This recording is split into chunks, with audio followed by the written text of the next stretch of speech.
Good morning po, Father. I am Judal B. Gonzaga from Resurrection Catholic School and I wanted to ask you a question lang po. Kapag late po ba sa misa ay maaari pa rin po ba kayang tumanggap ng communion? Thank you po.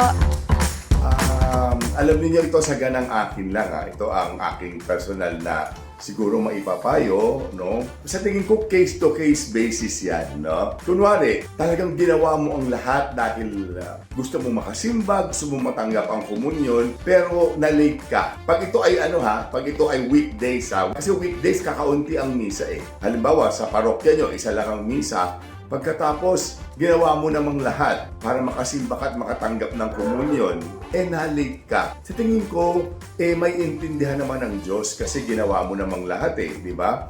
Kaya ka na-late, no? So, sa tingin ko, pwede ka namang tumanggap ng komunyon, no? Pero kung kunwari, weekdays na misa, kaya ka naman na-late, sa sarili mo rin namang kapabayaan, di ba? Alas 6 ang misa, gumising ka ng 5:45, di malilate ka talaga. So, sa tingin ko pagka ganun, sarili mong kapabayaan, baka hindi na maganda na tumanggap ka dahil nahuli ka. Ibang usapan pag Sunday. Yan. Bakit? Ako para sa akin lang.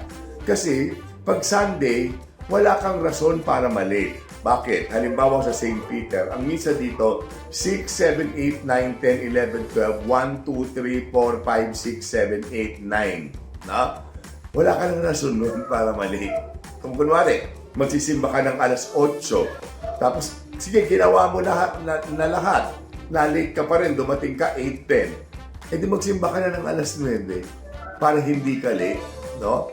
So, pero kailangan ang buong puso, buong pag-iisip mo nito ay nakatuon sa pagsimba. Kasi kung halimbawa, yung na-late ka ng 8, meron ka pang kausap ng alas 10, tawagan mo yung kausap mo na tayo ang malilate magkita.